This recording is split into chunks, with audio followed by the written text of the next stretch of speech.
So step 1 is to find the formula and write it down. Step 2 is to identify whatever's in the formula. Sometimes it'll be base, height, length, width, radius, diameter, and you plug it into the formula. Step 3 is you solve the formula. Step 4 is label. Perimeter is in basic units. Area is in units squared. Volumes is in units cubed. And surface area is in units squared. So we're working on this one. Perimeter equals of a rectangle. P equals 2L plus 2 width. This is your length and this is your width. So you're going to write P equals 2. You plug in times 10 plus 2 and you plug in times 6. And then order of operations says that we have to do our, remember PEMDAS, parentheses, exponents, multiplication, division, addition, and subtraction. We have to do our multiplication first. So I'm going to do 2 times 10 is 20 plus 2 times 6 is 12. Now we can do our addition. Okay. So then it equals P equals 32 inches. And since it's perimeter, that's all we do. We don't do inches squared. We don't do anything else. So area we're going to do of the same shape. So the length is 10 inches and the width is 6 inches. And our formula is A equals L times W. So we just rewrite it and we fill in the L is 10 and the width is 6. And then we do A equals 60 inches. And then since it's area, step 4 is to label your answer. It's inches squared. 60 inches squared. Alright. So for homework you can do when length and width, length can be 8 and width could be 4, and just do this same formula for perimeter and the same for area. I'll just give you one of each just so you kind of get familiar. And then this is volume. So volume means that something can fit inside of it, so it has to be a 3D shape, because if I tried to fit something liquid inside of this, it would just fall. It's like a piece of paper, right? It would just fall. There's nowhere for it to go in. So volume are always 3D shapes, like a rectangular prism or a cylinder or a prism, but they're always 3D shapes. That's why the formula is more complicated, because there's more sides. Instead of being a flat surface, you've got this face, you've got this face, you've got the back face, you've got this face. So it's a lot of sides. So of course that means that our there's going to be more to it, because we have to figure out what the width times length is, the height times length, and the height times width. But it's okay, because we're just going to follow order of operations tells us to solve within the parentheses first. And I know my first step is to find out what all of these are. So I'm going to say that my width is 6, my length is 10, my height is 6, my length is 10, my height is 6, and my width is 6. Now, order of operations tells us that we do multiplication first. So I'm going to do A equals 2 times 60, which is 120. Sorry. This is 2 times all of this inside the parentheses. So 6 times 10 is 60, plus 60, plus 36. So I add all of this up first, and then I multiply it by 2. I actually didn't follow order of operations, Lauren. It says we have to solve within the parentheses first. So 60 plus 60 plus 36. If you don't know it, you can just write it like this. So that's 2 times 156. And then that's 312, and it's in inches. Because it's volume, it's in inches cubed. So you put inches with the exponent of 3. So for homework, I'm going to do a width of 4, a length of 9, and a height of 3. So you can try that out and see how it goes for you. Any questions about that? It's pretty much the same exact thing. It's just that the formula always changes depending on the shape. Okay. No. I think I just need to keep rewinding. Yeah.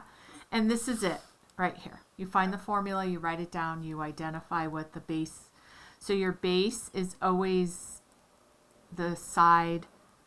Sometimes they'll label it up here, sometimes they'll label it up there, but it's always the bottom part or the top part of something. And then the height is always going up or down. So this is going up or down, right? Length is always going this way. And width is always going this way. Unless, there's always an unless, Lauren.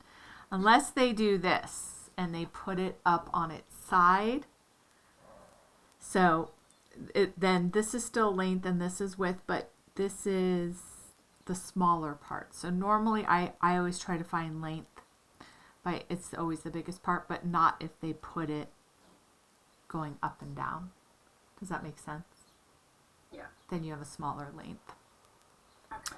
And then just, we're not going to do circles right now, but this is the parts of a circle are the circumference is the area around. That's what you're measuring. It's like the area in these shapes. You're measuring the area around, or perimeter is area around. So this is your circumference, and then this is your radius. It's always half of the diameter. So the diameter is this whole thing right here, and the radius is just half. Okay. So that's easy to remember. The diameter is the whole inside of the circle. Okay, and then the last thing with this kind of a shape is volume. So we have the length is 8 inches. The width is this right here. It's how wide the box is. So the width is 4, and then this is the height. It's how high the box is. So then we find our formula. It's width times height times length. So you're going to do width is 4, height is 6, length is 8. And then we just multiply that. 4 times 6 is 24, times 8 is 192. And then it's inches, it's volume, so it's cubed. So for homework, we'll give you a length of 10, a width of 3, and a height of 4. And then you can try that out. It really starts to get easy. The only hard part about it is if they make you memorize it for a test, but usually in middle school they do not do that. In high school they will. But that's Carter's problem, not your problem. So you don't have to worry about it.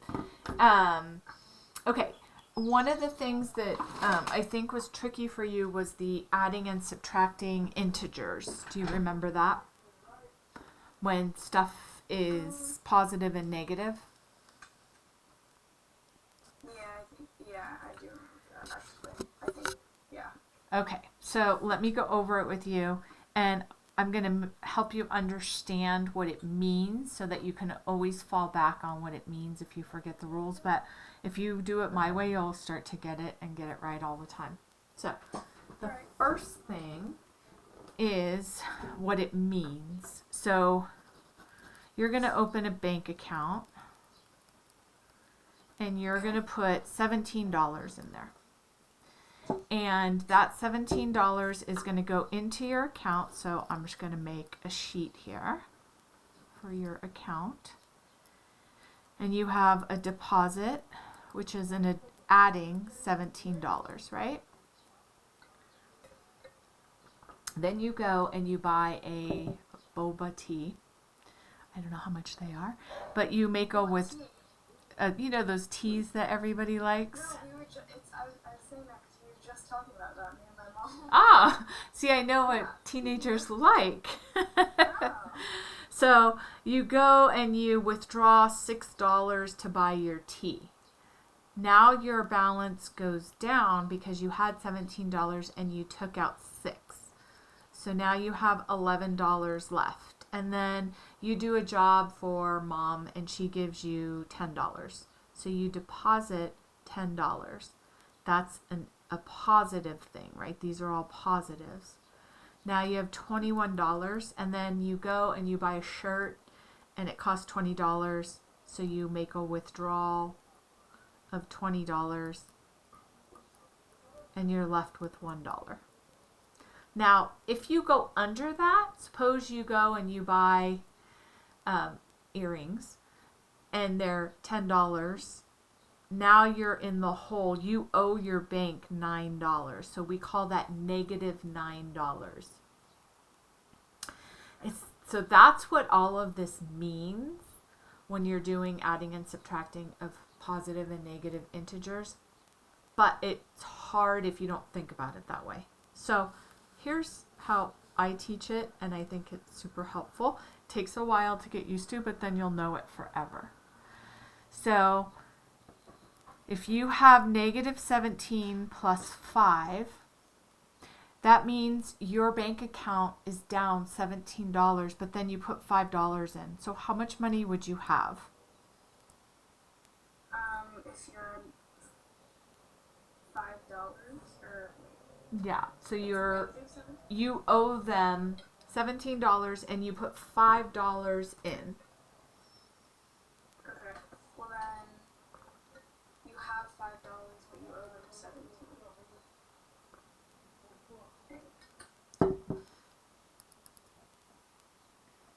So you're in the hole $17. You owe them that, and then you put $5 in. Now you have $12, but it's negative. You still owe them $12.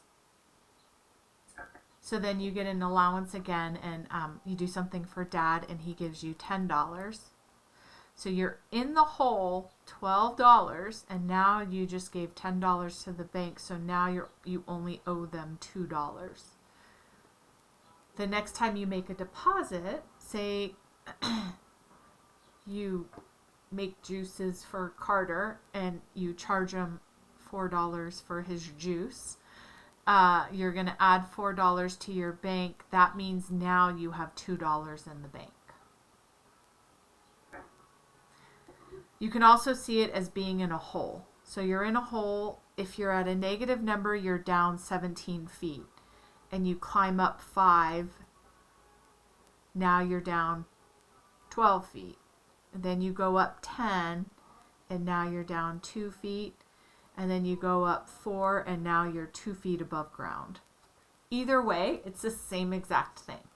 You're down and you come up, or you're up and you go down, depending on whether the thing before the number is a negative or a positive. So you can think about it either way. It's fine. Both will work. But this is how I teach it. So that's what it means. The shortcut is this.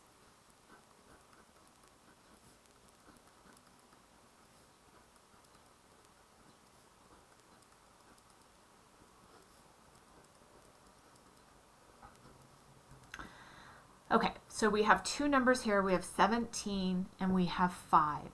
When I talk about integers, I mean just the number without the sign. This is a 17 and this is a 5. We don't care if it's positive or negative right now. So this is how I teach it. The biggest integer wins a sign. So is the biggest integer 17 or is it 5? Just the number. Positive 17, yeah.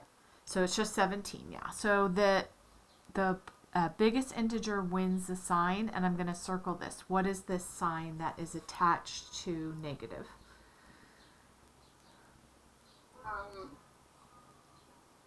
Wait. What is attached to negative? What's attached to 17? Sorry. Okay, negative. Yeah. So your answer is going to be negative, and now I'm going to circle what comes before our other integer, which is a positive. So now we have a negative and a positive, which are opposite, right? So now we're going to subtract the integers. 17 minus 5 is 12. So our answer is negative 12. And you can check it by saying, if I had negative $17 in the bank and I put $5 in, how much money would I have in the bank? I would still have negative 12. Or if I was 17 feet down into a hole and I climbed up 5, I would still be down negative 12 feet. Okay. Now, this works with anything. It doesn't matter what the signs are. So this one, biggest integer wins the sign. Our biggest integer is 17. We don't care about the positive or negatives on that first step. So we know that whatever comes before the 17 wins the sign. So my answer is going to be negative. Now I'm going to circle what comes before the 5. These are both negative, so I add the integers together. 17 plus 5 is 22. Kind of makes sense a little bit. Yeah. So this means you're down in a hole, you're 17 feet, and you climb 5 feet down. They won't teach it like that. They'll teach it like this, which is very confusing, I think. You're at negative 17, and then you have to go negative 5. I think down. Think of this as down. You're going down in a hole. This is the surface. These are positive numbers. These are negative numbers. This is like down. You can just do this in your mind and just go down or up. It doesn't make sense to teach it horizontally. It makes sense to do it this way. But my shortcut works. It just takes a little time to understand it. Once you understand it, you'll know it forever. Like, I've been teaching this stuff forever and I never forgot it. Okay, so this one is biggest integer wins the sign, so there's nothing before it, which means it's a positive. So my answer is going to be positive. And then I have a positive and a negative, so if these signs are opposite, I subtract. 17 minus 5 is 12. This means you're 17 feet above ground and you go down 5 feet.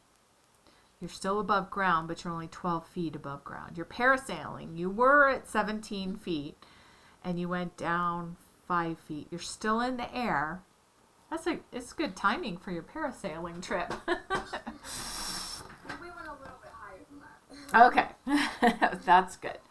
Now, the only exception is when you have a negative and a negative together like this. When you have a negative and then a parentheses negative, you circle this and it becomes a positive.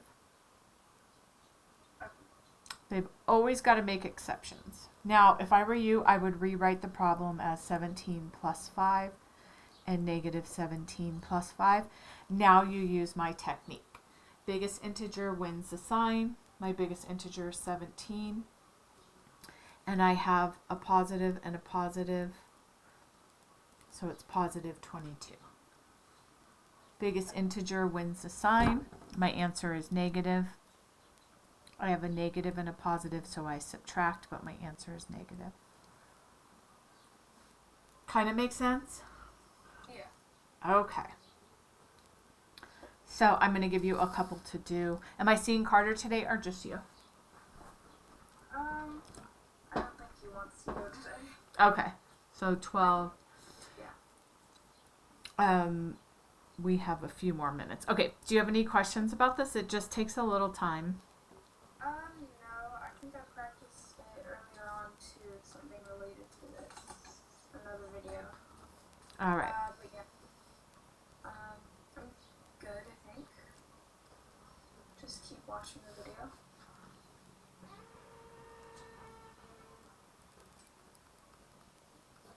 Okay. And the reason why I teach it with all of these the same is so that you start to understand how and why these integers can change, right? You're going to have negative numbers, you're going to have positive numbers, and they're going to do different things depending on, the rest of the problem. So our steps are biggest integer wins the sign. So the biggest integer is always 54 in this one. So you can just underline it. This one is going to be negative. This one's going to be negative. This one's going to be negative. This one's going to be positive. And this one's going to be positive. So I'll start you off with that. Biggest integer wins the sign. And then if the signs that come before the numbers are the same, you add the integers. If they are not the same, meaning that one is a positive and one is a negative, then you subtract the integers. And then the final thing is if you have a negative and a negative, whatever this number is, you circle it and it becomes a positive. So those are the rules for it, and it starts to make sense after you have time with it. Actually, let's go ahead and just do the answers to these, and then I'll give you a different set to do at home. So we know that the first one, we'll just call it number 1, is negative. Would it be 41? Yes. And the Wait, next, should I do this or are we doing it together? yeah, we can do it together. Okay. So, it would be positive. Oh wait, no, negative.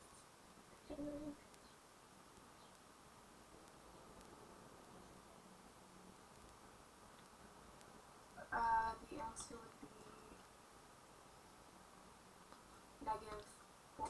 negative 41. So what did you do? What were your steps? Well, I was on 2. They're all negative, so when you add. Oh wait, yeah. So when you have a negative and a negative next to each other like this, it becomes a positive.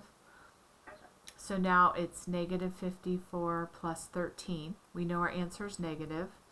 And then we have a negative before this integer and a positive before this integer. So do we add them together or subtract?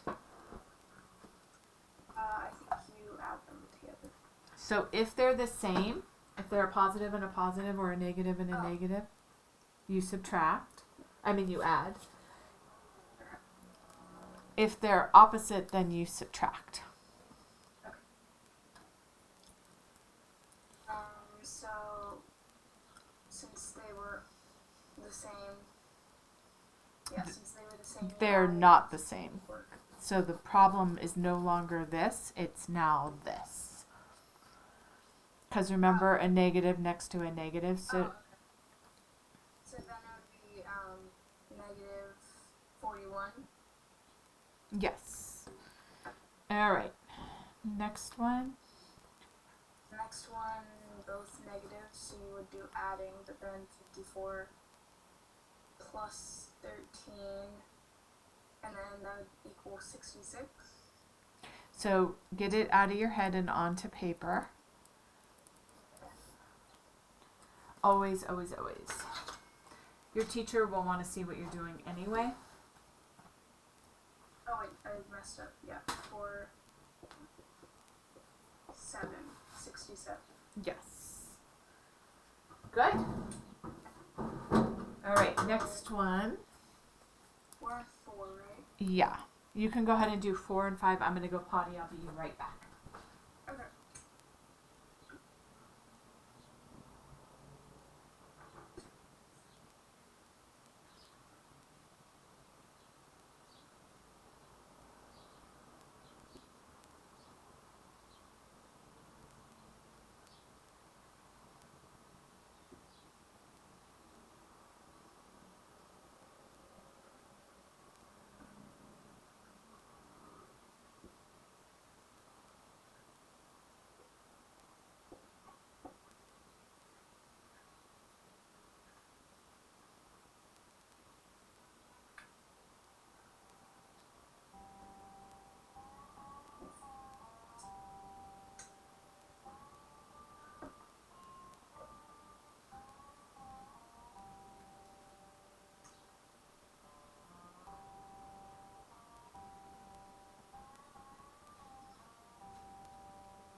All right. Okay, so for 4, I got negative. And on 5, or wait, no, not negative 41. Sorry, 41. Yeah. And then 5 is in. Would 5 be, are you adding in 5? So always remember when you have a negative next to a negative, we circle it and what happens. And then it turns to addition. Yeah. So, okay. And then that would be then positive 67. So I would write it out like this, just so you're 100% that this became a positive. And then yes, positive 67.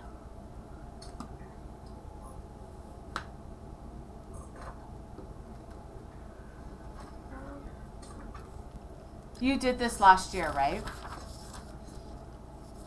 I think we did it briefly, yeah. Okay. I'll stop the recording and then